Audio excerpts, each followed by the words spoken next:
오늘도 주의 말씀은 내 발의 등이요 내 길의 빛이니이다 라는 그 시편의 고백을 심중에 두신 채로 하나님의 말씀을 사모하여 그 말씀 앞으로 나아오신 이음교회 성도님들을 주 안에서 환영합니다. 오늘 우리가 진도에 따라서 살피게 되는, 마주하게 되는 말씀은 스가랴서 10장에서 14장까지의 말씀입니다. 그리고 그 가운데 마지막인 스가랴 14장 20에서 21절, 이 두 구절을 제가 지금 이 시간 받들어 읽겠습니다. 그날에는 말방울에까지 여호와께 성결이라 기록될 것이라. 여호와의 전에 있는 모든 솥이 제단 앞 주발과 다름이 없을 것이니 예루살렘과 유다의 모든 솥이 만군의 여호와의 성물이 될 것인즉 제사 드리는 자가 와서 이 솥을 가져다가 그것으로 고기를 삶으리라. 그날에는 만군의 여호와의 전에 가나안 사람이 다시 있지 아니하리라. 아멘. 하나님의 말씀입니다. 스가랴 선지자를 통하여 선포된 하나님의 말씀을 우리는 오늘까지 약 사흘에 걸쳐서 살피고 있습니다. 시간적인 제약의 아쉬움이 참으로 크게 절감되는 근래입니다.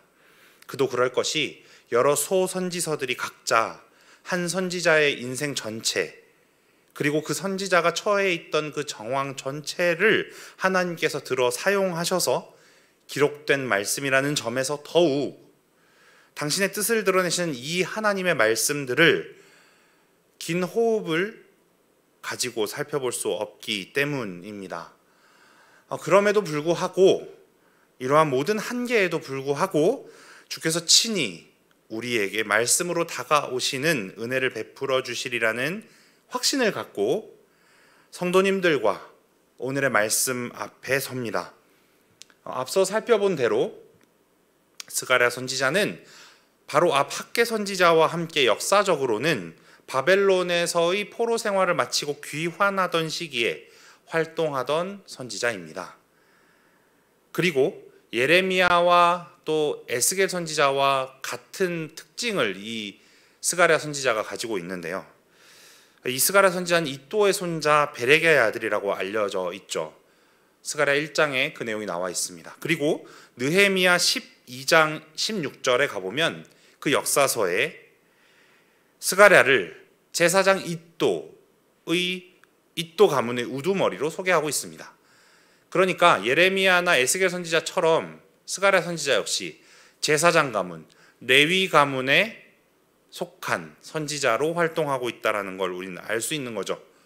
이러한 스가랴를 통하여 선포된 하나님의 말씀은 소선지서 중에서 가장 길고 또 복잡해 보일 때가 있습니다. 그런데 구조적으로 살필 때 14장 전체 가운데 오늘 살피는 부분, 그리고 어제 진도의 마지막인 9장을 합쳐서 9장부터 14장까지를 앞선 1장부터 8장까지와는 확연하게 구분지어서 읽으면 좋습니다. 그도 그럴 것이 구조를 넘어서서 그 내용에 있어서도 1장에서 8장까지가 성전 재건을 중심으로 가까운 미래에 관한 예언이 주어진 데 반해서 9장부터 14장까지는 이방과 또 거짓 선지자, 거짓 목자를 심판하시는 내용과 당신이 택하여 백성 삼으신 그 시온을 회복하시는 내용, 이 두 가지 내용이 조금 더 먼 미래의 일들이자 좀 더 거시적 관점의 내용으로 주어지고 있는 것이 확연하게 구분되는 그러한 내용이기 때문이죠.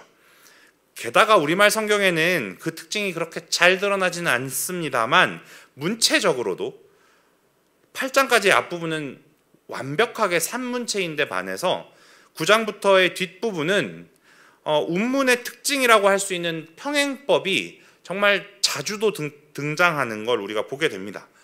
그런 가운데 우리가 9장을 제외하고서는 오늘 읽게 되는 이 스가랴의 후반부에는 소위 신탁이라고 불리우는, 그러니까 하나님께서 친히 당신의 뜻을 조금은 불가사의하여서 해석이 필요한 어떠한 방식으로 전하시는 내용이 두 차례에 걸쳐서 스가랴에게 주어졌던 걸 우리는 확인합니다. 9장부터 11장까지가 한 번의 신탁이요, 12장부터 14장까지가 나머지 한 번의 신탁에 해당하죠. 앞선 1장부터 8장의 가운데에도 환상이 8가지로 스가랴에게 주어졌던 걸 우리는 볼 수 있었는데, 이처럼 스가랴가 유독 다양한 어떤 상징적 언어들이 많이 등장하기도 하고 그 각각의 연결성이 그렇게 확연하지 않다라고도 볼 수 있다라는 점에서 해석해가고 읽어나가는 데 조금은 어려운 선지서로 우리가 여기게 됩니다. 하지만 미술기법 가운데 모자이크 방법이 있지 않습니까? 그러한 방식과 유사하게 이 여러 가지 상징적 언어들을 통해서 하나님께서는 당신과의 언약 가운데 있는 백성을 향하여서 가지고 계신 자기의 구속 계획을 여지없이 보여주십니다. 제가 특별히 구원 계획이라는 일반적인 용어를 비껴서 굳이 구속 계획이라고 표현드린 데에는 구속이라는 말이 속전, 그러니까 대가를 지불하고서 구하여 내다라는 의미가 그 단어에 잘 묻어있기 때문입니다. 그리고 스가랴서는 하나님께서 결국에는 지불하시고야 말 대가, 바로 메시아, 곧 그리스도의 하실 일에 대한 구체적인 예고가 과연 참으로도 많이 등장합니다. 어제 새벽 말씀 가운데도 드러났던 대로 8장에 하나님께서 전반부의 예언을 맺어 지으시면서 너희는 내 백성이 되고 나는 너희의 하나님이 되리라 라는 그 언약의 성취를 재차 확언하셨던 것에서 한 발 더 나아가서 오늘의 말씀은 그 언약의 성취를 가져오시는 하나님의 방편, 바로 메시아의 오심이 두 번의 신탁 모두에 너무도 선명하게 담겨 있습니다.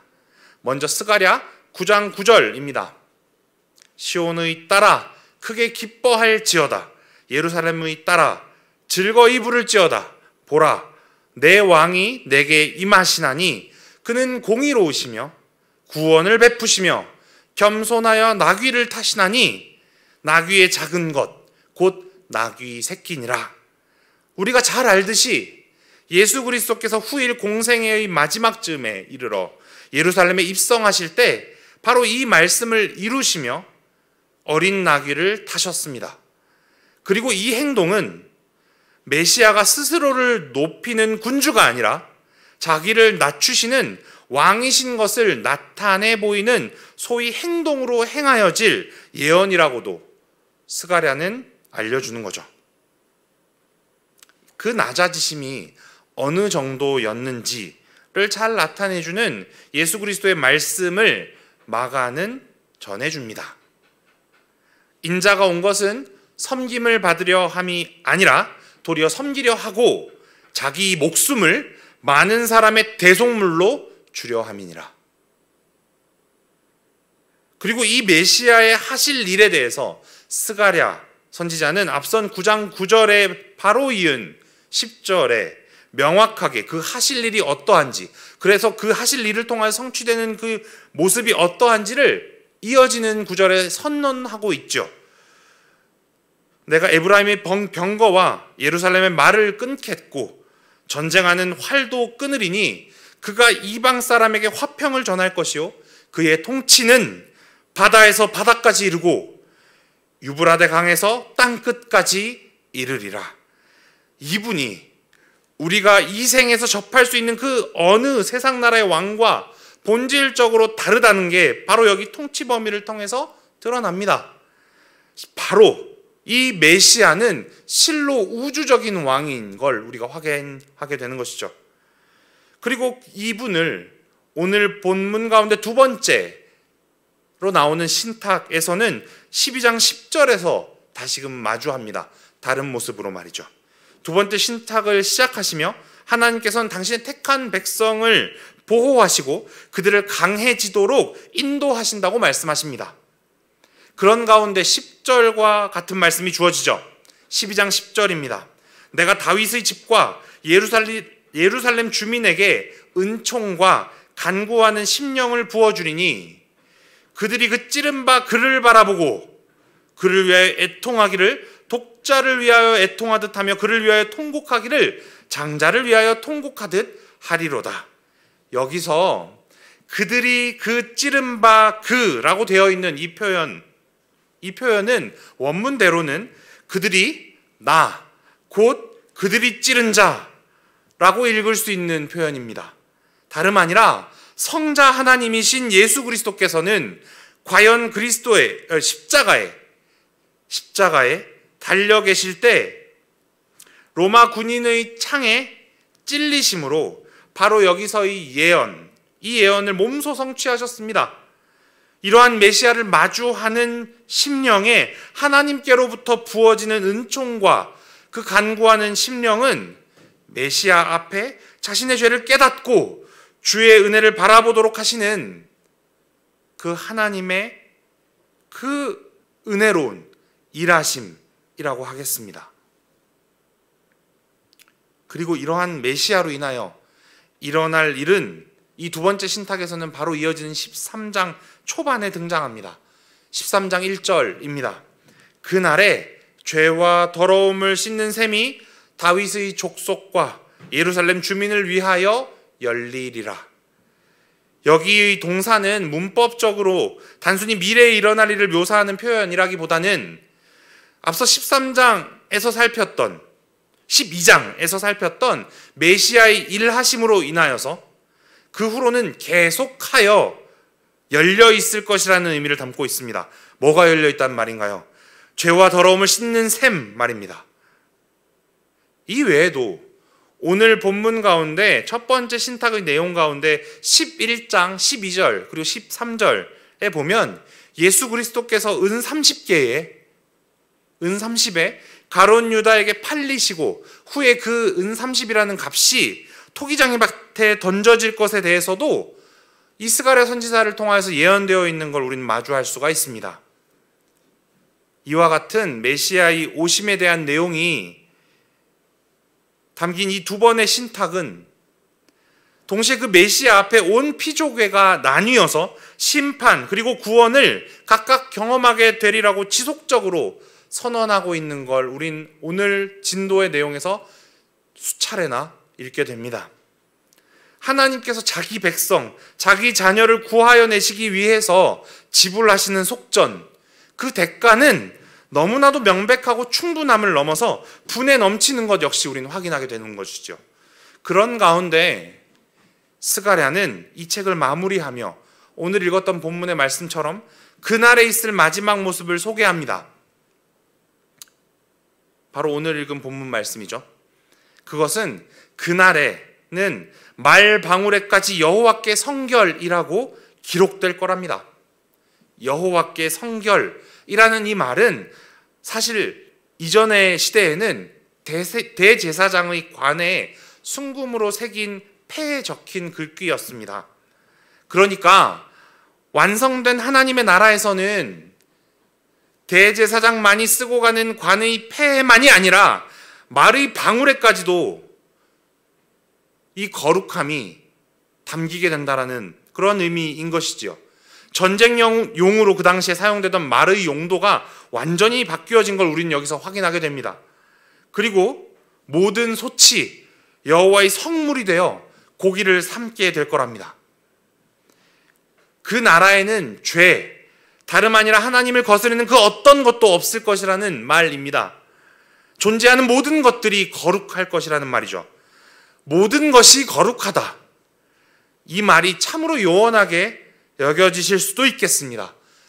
그도 그럴 것이 거룩이라 하면 우리는 뭔가 정결하지 못한 데로부터 분리되는 것을 생각하게 될 때가 참으로 많기 때문입니다. 그렇기에 모든 것이 거룩하다라는 이 말이 말도 안 되는 것처럼 여겨질 수 있다는 소리죠.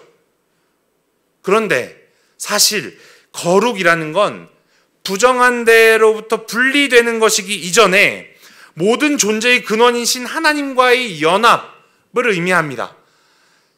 태초에 죄가 세상 가운데 들어오기 전에 사람이 죄를 범하기 이전에 존재하던 모든 것들이 실로 거룩했습니다.